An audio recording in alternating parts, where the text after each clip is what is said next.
Futurnautas, estamos aqui hoje dando continuidade ao nosso projeto Capital Plural e hoje a gente vai entrevistar a Thaís Cochino, uma artista aqui de Brasília também, que tem um trabalho abstrato, às vezes meio figurativo, ela faz pinturas, faz desenhos, também atua bastante no digital, não é isso? Sim. Fala um pouquinho do seu trabalho pra gente, assim, dá uma introdução. Oi, gente. Primeiro eu queria agradecer o convite de estar aqui. Fico muito feliz sempre de poder compartilhar e falar um pouco mais sobre os meus trabalhos e meus processos. Eu sou a Thaís Cochino, sou artista visual, pesquisadora e curadora. Nasci, cresci e trabalho aqui em Brasília. Tenho ascendência japonesa e também sou uma mulher cis lésbica. O meu trabalho ele é principalmente ao redor do desenho, né? Entendendo o desenho mais no contemporâneo, que vai para além só do risco no papel. E eu pesquiso muito sobre o que eu chamo de espaço entre, né? Que é esse espaço que não é nem num polo nem outro. E eu utilizo a afirmação desse espaço enquanto uma possibilidade, né? Uma forma de ir dissolvendo esses binarismos que são impostos, né, pela sociedade, pelo patriarcado, pelo capitalismo. E mais recentemente venho trabalhando com arte digital, focada principalmente no meu projeto que se chama Jardim, que eu entendo como uma rede de obras. E esse projeto foi me levando para a arte digital, né, para essa pesquisa, e também para o mundo dos NFTs e da criptoarte.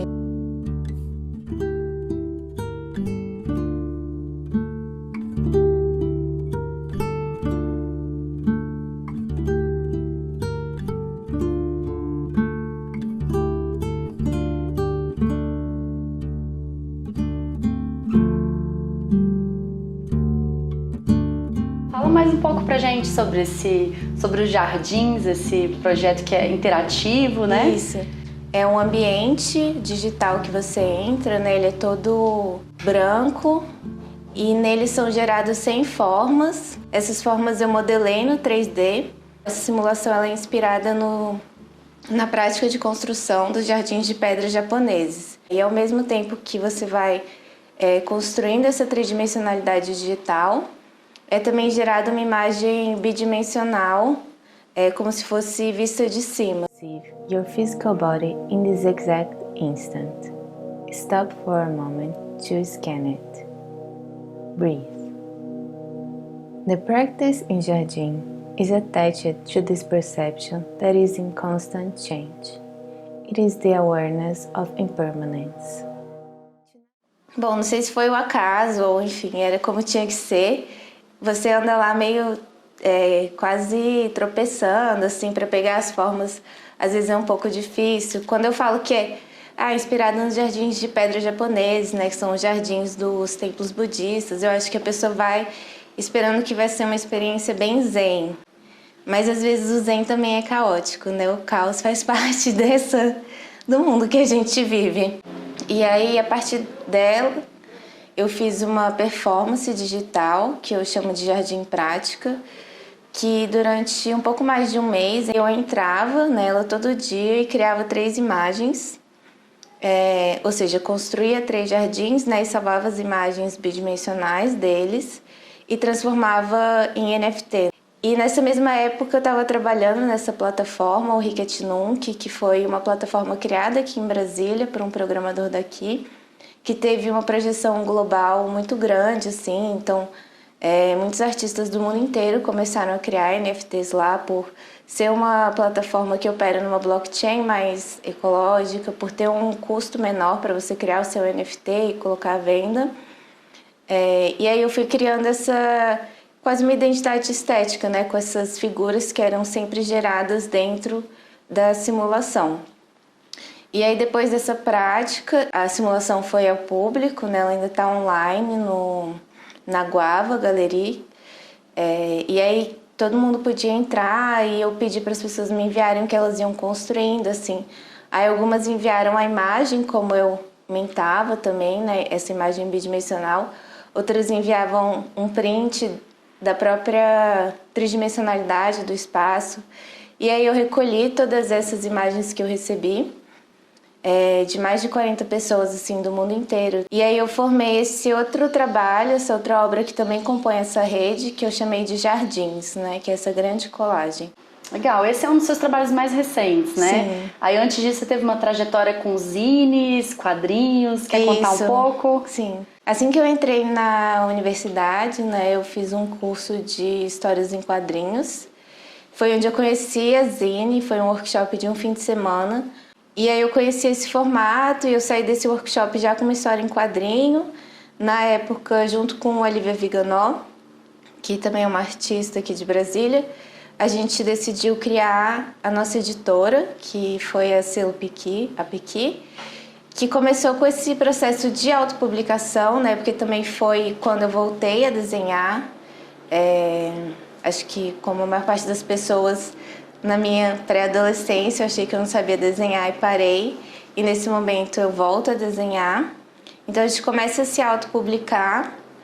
A Piqui, ela começou com esse projeto de autopublicação e depois se tornou realmente um projeto para publicar autoras que na época se identificavam enquanto mulheres.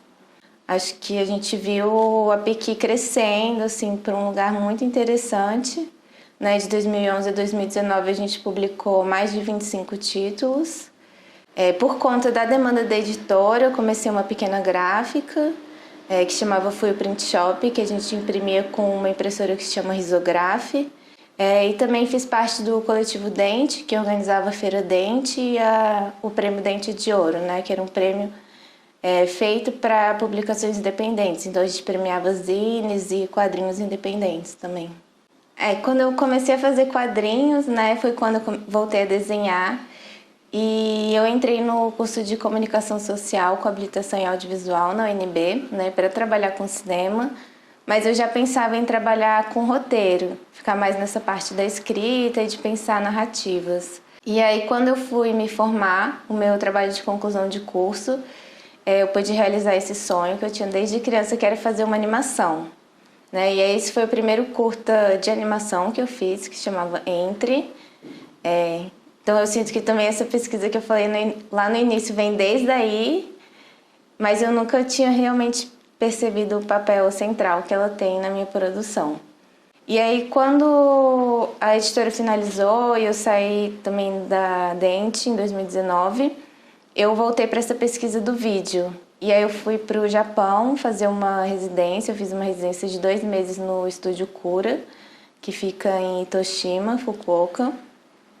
E lá eu desenvolvi essa videoarte que se chama Kurage, Água Viva, né? E Kurage é água viva em japonês, que fala muito da questão da impermanência e do entendimento da impermanência, assim, na época eu estava fazendo uma prática de meditação.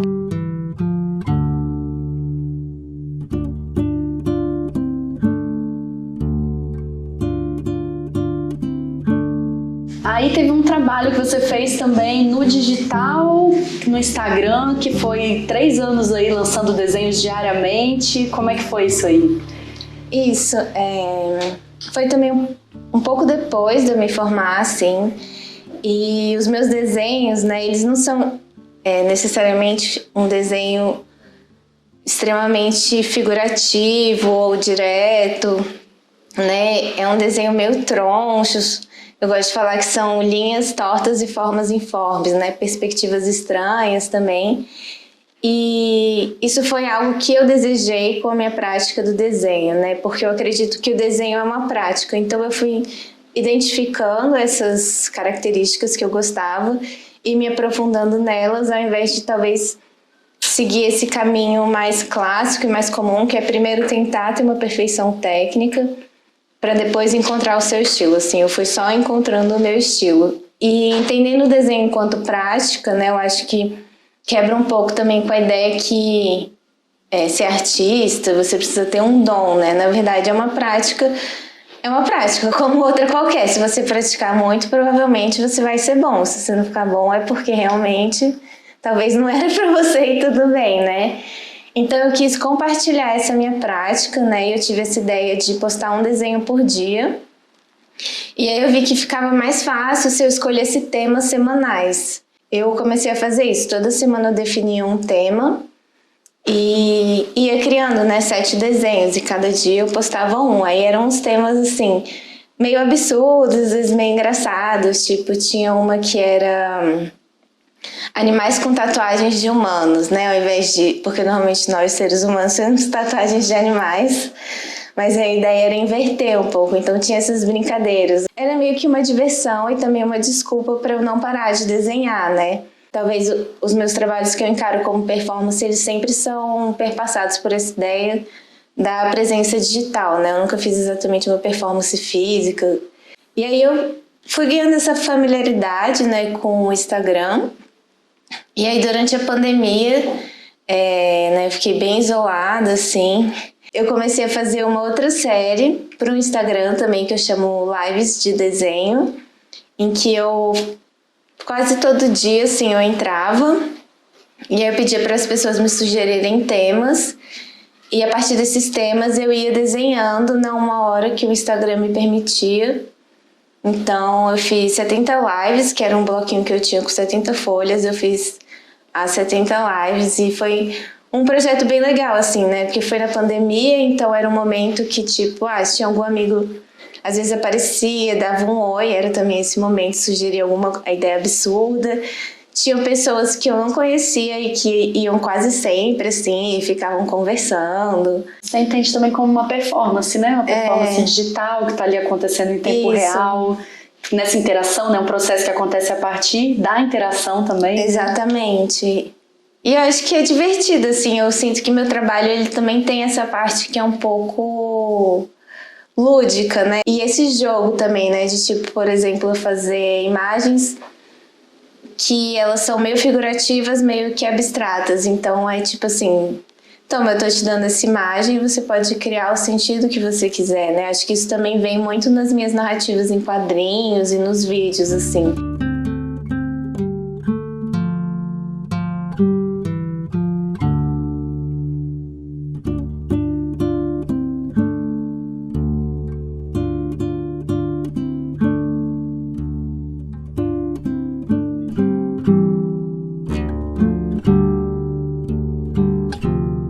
Então tá, Thaís, pra gente ir dando encaminhamento aqui, né, pra essa conversa, eu queria te perguntar se você tem alguma mensagem, principalmente pro nosso público aí, infanto-juvenil, em idade escolar, que às vezes tem, né, esse interesse pela arte. Eu acho engraçado que, como eu ia postando esses desenhos no Instagram, assim, eles são, digamos, simples, né? Aí, às vezes, umas pessoas me mandavam mensagens, tipo... Nossa, eu comecei a ver seus desenhos e aí eu não tive mais vergonha de postar os meus, né? E eu acho isso lindo, porque é justamente isso. Eu acho que cada pessoa tem a sua forma de perceber o mundo e a sua forma também de expressar isso. E para mim, não necessariamente é interessante chegar a uma perfeição técnica, né? Então, é muito mais ir entendendo o que te chama atenção, tanto na sua produção quanto no mundo, né? E aprofundando nisso mesmo, e sempre lembrar que, bom, fazer arte, né, no meu caso desenhar, que eu já falei, é uma prática. Então é muito mais importante a gente ter uma disciplina, né, uma constância do que achar que é um dom e desistir logo, né? Eu sempre acredito que a gente pode ir caminhando, né, com passinhos de bebê, e uma hora a gente vai chegar aonde a gente quer. Legal. Thaís, muito obrigada por receber a gente, aceitar o convite para participar desse projeto. Muito legal conhecer seu trabalho, né? Assim, abre mesmo um panorama, né? Me toca de várias formas, assim, espero que a todos aqui, de alguma forma, né, toque também. Gente, se vocês quiserem acessar o Instagram, né, da artista, vai estar aqui na descrição, junto com outras informações, o site, vai ter post no blog também com outras informações adicionais sobre o trabalho dela. Quer despedir? Quer falar alguma coisinha assim, Gi? Queria agradecer mais uma vez e acho que é isso, gente. Espero que vocês gostem. E se vocês entrarem no jardim, criarem seu jardim, podem mandar para mim também, que eu fico muito feliz sempre de receber. Então é isso, até o próximo vídeo. Um beijo e até mais.